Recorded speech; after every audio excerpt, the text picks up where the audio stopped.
فکر کی ٹیم کی جانب سے آپ تمام حضرات کو آزادی کی 75ویں سالگرہ کی مبارکباد۔ آج کا عنوان تحریک ریشمی رومال کے دو چمکتے ستارے محمود الحسن دیوبندی اور عبداللہ سندھی۔ تحریک ریشمی رومال وہ تحریک تھی جس کے بانیہ محبان وطن علماء تھے۔ اس تحریک میں جس ایک ہستی کا نام سب سے اوپر آتا ہے وہ تھے شیخ الہند مولانا محمود الحسن دیوبندی رحمۃ اللہ علیہ تھے۔ ان کے علاوہ مولانا عبید اللہ سندھی رحمۃ اللہ علیہ، مولانا شاہ رحیم رائے پوری رحمۃ اللہ علیہ، مولانا محمد صادق رحمۃ اللہ علیہ، مولانا محمد میاں منصور انصاری رحمۃ اللہ علیہ بھی اس تحریک کے بانیوں میں سے تھے۔ حضرت محمود الحسن دیوبندی رحمۃ اللہ علیہ کا نام جب لیا جاتا ہے تو ایک غیر شعوری طور پر ایک انجانے جوش سے بدن کا رواں رواں سرشار ہو جاتا ہے۔ آپ نے دارالعلوم دیوبند ہی میں تعلیم ہی حاصل کی اور اس زمانے میں منعقد ہونے والے پہلے عظیم الشان جلسے دستار بندی میں وقت کے اکابر و معظم علماء کے ذریعے آپ کو دستار فضیلت عطا ہوئی۔ آپ کو دارالعلوم دیوبند کا باقاعدہ طور پر مدرس بنایا گیا۔ پھر سینکڑوں تشنگان علوم نبوت نے آپ سے استفادہ کیا اور پورے بر صغیر میں آپ کی شہرت و قابلیت کے ڈنکے بجنے لگے۔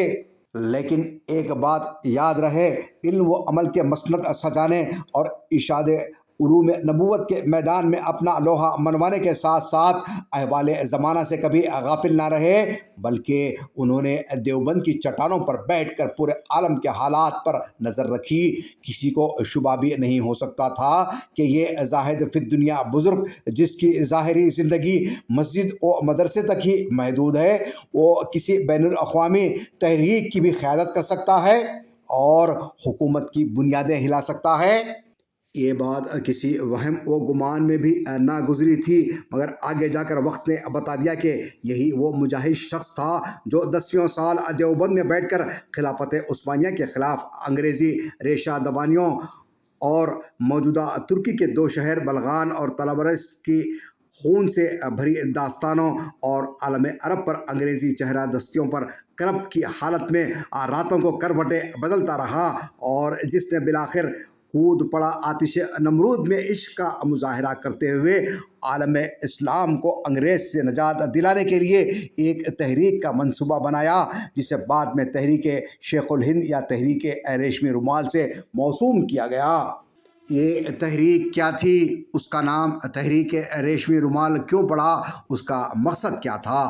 تحریک ریشمی رومال جنگ آزادی کی وہ تحریک تھی جس میں دیوبند کے علماء ایک ایسی تحریک کو حتمی شکل دینا چاہ رہے تھے جس میں ترکی، جرمنی اور افغانستان کی مدد سے ہندوستان پر قابض برطانوی فوج پر حملہ کر کے انہیں زیر کرنا اور ملک سے مار بھگانا تھا۔ مگر بدقسمتی کہیں یا چند ایک ہندوستانیوں کی قوم سے غداری پائے تکمیل تک پہنچنے سے قبل ہی برٹش حکمرانوں کو اس کی بھنک لگ گئی اور اس میں پیش تمام علماء بشمول مولانا عبید اللہ سندھی، مولانا محمود الحسن کو گرفتار کر لیا۔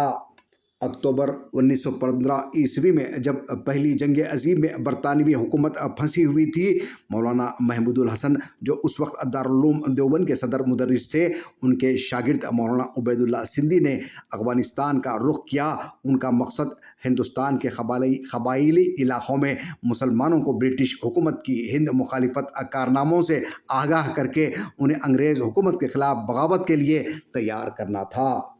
حضرت مولانا عبید اللہ سندھی رحمۃ اللہ علیہ کی اگر بات کی جائے تو ان کی مبارک ہستی رحمت خداوندی بن کر لاکھوں رحمتیں سمائے ہوئے اس دنیا ظلمت میں تشریف لائی تھی۔ آپ نے جب آنکھ کھولی تو خود کو غلامی کے ہزاروں زنجیروں میں جکڑا ہوا پایا، یا عقیدے میں غلامی، سیاست میں غلامی، معاشرت میں غلامی، تعلیم و تعلم میں غلامی، تہذیب و ثقافت میں غلامی، غرض جہاں دیکھا وہاں ان انقلابی نظروں کو غلامی کے سوا کچھ نظر نہیں آیا۔ عزیزان محترم، اس تاریخی مضمون کا بقیہ حصہ اگلی سماعت میں ملاحظہ فرمائے انشاءاللہ العزیز۔